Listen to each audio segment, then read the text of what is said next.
Comment mettre en œuvre un capteur de couleur? Ici, on voit qu'il est constitué tout d'abord d'une LED blanche, associée ici à une zone réceptrice qui est composée de 3 filtres RVB pour les 3 couleurs rouge, vert, bleu.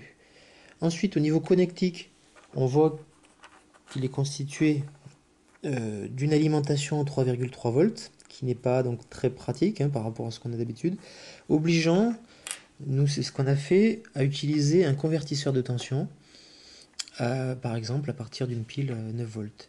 Alors attention à bien relier la masse de la sortie ici du 3,3 volts à la masse de votre bus I2C, auquel cas ça ne fonctionnera pas. Ensuite, on trouve les deux fils du bus I2C, SCL pour l'horloge, SDA pour les données, qu'il faut relier, donc nous ici, par l'intermédiaire d'un bornier, à vos cartes, en utilisant éventuellement, si elles ne sont pas déjà prévues, des résistances de tirage entre les deux fils du bus et l'alimentation. Ensuite, à l'aide d'un petit programme, une petite démonstration, on voit que on va renvoyer les valeurs RVB. Donc ici, si on approche le capteur de la balle, on voit que les valeurs RVB fonctionnent.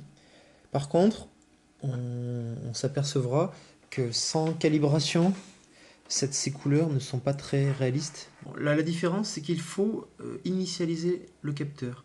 Donc il va falloir écrire dans ces registres des données de réglage, de calibration. Par exemple, ici, les capacités qui sont nécessaires pour la mesure ou le temps d'intégration pour chaque couleur. Ensuite, comme pour les autres programmes, on va écrire dans les registres ou on va lire dans les registres en respectant le protocole I2C, bien sûr. Donc ici, par exemple, une fois qu'on a calibré le capteur en écrivant dans ces registres, on va lire dans les deux registres, par exemple du rouge, les 8 bits de poids faible, puis les 8 bits de poids fort, pour enfin constituer un entier qui va être obtenu à partir de ces deux valeurs.